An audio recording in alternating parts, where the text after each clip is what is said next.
నోట కూడా కొట్టుకుంటుంది, దడ అలాగే ఉంది. అయితే చాలా అన్నయ్య వెళ్ళే చాలా ఈవెంట్స్ నేను చూస్తూ ఉంటాను. అక్కడ డైరెక్టర్స్ కానీ, యాక్టర్స్ కానీ, ప్రొడ్యూసర్స్ కానీ. అయితే ఒకటి ముఖ్యంగా సుమ గారికి నేను థ్యాంక్స్ చెప్పాలి. సుమ గారు థ్యాంక్ యూ వెరీ మచ్. అన్నయ్య నా ఎదురుగా లేకుండా కొంచెం వెనకాల పెట్టి నన్ను సేవ్ చేశారు. నేను కొంచెం టెన్షన్ లేకుండా మాట్లాడచ్చు. అయితే చాలా చాలా ప్రీ రిలీజ్ ఈవెంట్స్లో డైరెక్టర్స్ కానీ, యాక్టర్స్ కానీ మాట్లాడేటప్పుడు ఏం మాట్లాడాలో తెలియట్లేదు అని అనేవారు. అదేంటి అన్నయ్య ఈవెంట్కి వస్తే ఏం మాట్లాడాలో తెలియకపోవడం ఏంటి, ప్రాక్టీస్ చేస్తే మాట్లాడేవచ్చు కదా అనుకున్నాను. లాస్ట్ 4 రోజుల నుంచి నేను ప్రాక్టీస్ చేసింది ఐపీఎస్ ఐఏఎస్ అయ్యి ఉంటే నిజంగా ఈ పాటి కలెక్టర్ కమిషనర్ అయ్యేవాడిని. అయినా ఇప్పటికీ నాకు వచ్చిన ఫస్ట్ మాట ఏం మాట్లాడాలో తెలియట్లేదు. ఐ థింక్ అది అన్నయ్య ఆరా అలాంటిది. ఎంత ప్రిపేర్ అయినా ఆయన ఎదురుగా ఉన్నప్పుడు నోట్లో నుంచి మాట రాదు.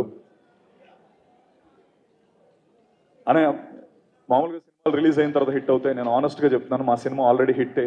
మీరు ప్రీ రిలీజ్ ఈవెంట్ రావడం మా సినిమా చాలా పెద్ద హిట్. అది మా టీం అంతా మేము నమ్ముతున్నాం. అండ్ ఎక్కడో వైజాగ్లో ఆయన చూద్దామని లాఠీ దెబ్బలు తిన్నప్పటి నుంచి ఆయన చేసిన స్టంట్లన్నీ నేను ప్రాక్టీస్ చేసి ఈ పచ్చబొట్టు పొడిపించుకున్నప్పటి నుంచి, దీన్ని పచ్చబొట్టు అంటాను నేను ఈ దెబ్బని. తర్వాత ట్రైనింగ్కి హైదరాబాద్ వచ్చి ఇక్కడ అన్ని ట్రై చేసుకుంటూ కింద మీద పడుతూ సినిమాల్లోకి ఎలానే ఉండాలని వస్తున్న మా అందరికీ అన్నయ్య ఇప్పుడు యూజువలీ ఎవరెస్ట్ ఎక్కేటప్పుడు చాలామంది ఈ ట్రెక్కర్స్ అందరూ కొంత దూరం వెళ్ళి ఆగిపోతూ ఉంటారు. ఎందుకంటే వాళ్ళు వాళ్ళకి వెనక్కి వెళ్ళిపోదాం అనుకుంటారు. నిస్పృహ నిరాశతో చాలా టెన్షన్ పడుతూ ఉన్నప్పుడు ఆ శిఖరం పైన ఒక జెండా కనిపించినప్పుడు వాళ్ళందరిలో మళ్ళీ శక్తి పుంజుకొని ముందరికి వెళ్తూ ఉంటారు. అరే ఎవరో అక్కడికి వెళ్ళారు కదా, ఆ జెండా పెట్టారు కదా, దాన్ని చూసి మనం వెళ్దామని మనకు అనిపిస్తూ ఉంటుంది. నాలాంటి కోట్లాది మందికి యాక్టర్స్ కానీ, డైరెక్టర్స్ కానీ, ఫిల్మ్ మేకర్స్గా వచ్చిన అందరికీ ఆ శిఖరం పైన జెండా చిరంజీవి అన్నయ్య. ఆ జెండా చూసే నేను కూడా శక్తి పుంజుకొని ఇండస్ట్రీలోకి వచ్చాను.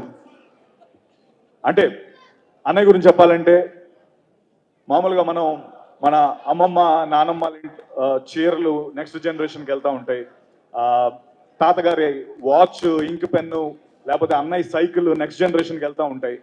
అవన్నీ తరతరాలు మారుతూ ఉంటాయి. దానికో వీలునామా అక్కర్లేదు, తరతరాలు మారే ఆస్తి.